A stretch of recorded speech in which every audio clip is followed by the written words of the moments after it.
মুশফিকুর রহিম হাত ঘুরিয়ে মারলেন সীমানার বাইরে এবং 4 রান। দর্শক আপনারা জানেন এই সেই মুশফিকুর রহিম যাকে নিয়ে গর্ববোধ করেন বাংলাদেশ ক্রিকেট দলের চেয়ারম্যান জো বাইডেন তার প্রেস ব্রিফিং এ আরো বলেছেন, আফগানিস্তান থেকে সৈন্য প্রত্যাহার করার সময় এখনো হয়নি। প্রয়োজনে বিপুল সংখ্যক মার্কিন সৈন্য গরম তেলের মধ্যে ঢেলে ইচ্ছে মতো নাড়তে থাকে। জি আপা, যেটা বলছিলাম, তারপর গরম মশলা, আদা বাটা, জিরা বাটা, কাঁচা লঙ্কা দিয়ে ভালো মতো ঘুরতে থাকুন। তারপর ইচ্ছে মতো ঘুরটার পর সরাটা দিয়ে ঢেকে দিন। তারপর কিছুক্ষণ গরম হয়ে গেলে সেখান থেকে ঢাকনাটা তুলে 10টি গোলা বারুদ এবং একটি তাজা রাইফেল উদ্ধার করেছে ডিবি পুলিশ। আকস্মিক ট্রেন থেকে এরূপ গোলা বারুদ উদ্ধার করার ঘটনায় যাত্রীরা রাগে ভয়ে আতঙ্কে চিৎকার করে বলে ওঠে, আউট আউট আউট আউট। শেষ পর্যন্ত মাশরাফি দুর্দান্ত বলে টিকে রাখতে পারলেন না প্রধানমন্ত্রী শেখ হাসিনা। গত 5 আগস্ট বৈষম্য বিরোধী আন্দোলনের মুখে গণঅভ্যুত্থানের মুখে পদত্যাগ করে শেখ হাসিনা ভারত পলায়ন করেছে বলে জানা গেছে। যাওয়ার আগে তিনি জাতির উদ্দেশ্যে একটি ভাষণ রেকর্ড করতে চেয়েছিলেন, কিন্তু সময় স্বল্পতার কারণে তিনি ভাষণ রেকর্ড করতে পারলেন না। তখন তিনি আক্ষেপ করে বলে ওঠেন, অতীতের কথাগুলো, পুরনো স্মৃতিগুলো, অতীতের কথাগুলো, পুরনো স্মৃতিগুলো মনে মনে রাখো। আমি তো ভাবানা ভালা লয়া থাইকো, আমি তো ভাবানা ভালা লয়া থাইকো।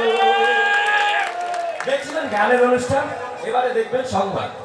বলছি সংবাদ শিরোনাম, সোমালিয়ার এক কুখ্যাত জলদস্যু যার নাম ধারণা করা হয় সাকিব আল হাসান এরই মধ্য দিয়ে তার অর্ধশত রান পুরো করলেন। এই হচ্ছে এর মধ্যে দিয়ে বাংলাদেশ দলের মোট রান দাঁড়ালো 3 উইকেটে। 150টা ঘর বাড়ি এবং 60 লক্ষ মানুষের জীবন্ত মৃত্যু ঘটিয়েছিল 2007 সালের সর্বনাশা সিডর। সেই সিডরের কথা মনে পড়লে এখনো বাংলার মানুষের সেই ভয়ঙ্কর দিনগুলোর কথা মনে পড়লে এখনো তাদের অন্তরে বেজে ওঠে, সালাম মারবো এখানে, লাশ পূর্বে শ্মশানে, খবর যাবে টেলিভিশনে। রান্না হয়ে গেল। জি আপা, আজকের অনুষ্ঠানের আন্ডা বাচ্চা আবার বৃদ্ধ বনিতা মুরব্বী সোনামণি যারাই এসেছে তাদের সবাইকে আপনার এই স্পেশাল ডিশটা পরিবেশন করুন। জি আপা, যেটা বলছিলাম, আপনার এই স্পেশাল ডিশটা খেয়ে তারা সবাই বলতে বাধ্য হবে, ইন্না লিল্লাহি ওয়া ইন্না ইলাইহি রাজিউন। মৃত্যুকালে তার বয়স হয়েছিল 5 ফুট 3 ইঞ্চি। পরনে ছিল ছেঁড়া জুতা, ছেঁড়া লুঙ্গি। কোন সহৃদয়বান ব্যক্তি যদি উক্ত ব্যক্তির সন্ধান পাইয়া থাকেন তাহলে তাকে 10 দিনের রিমান্ড এবং 10 কোটি টাকা জরিমানা করেছে ডিবি পুলিশ। পুলিশ এই হত্যাকাণ্ডের ব্যাপারে তেমন কিছু না বলে শুধু এইটুকুই জানিয়েছে, এই দেশেতেই মরবো, পালাবো না। কোথায় পালাবো?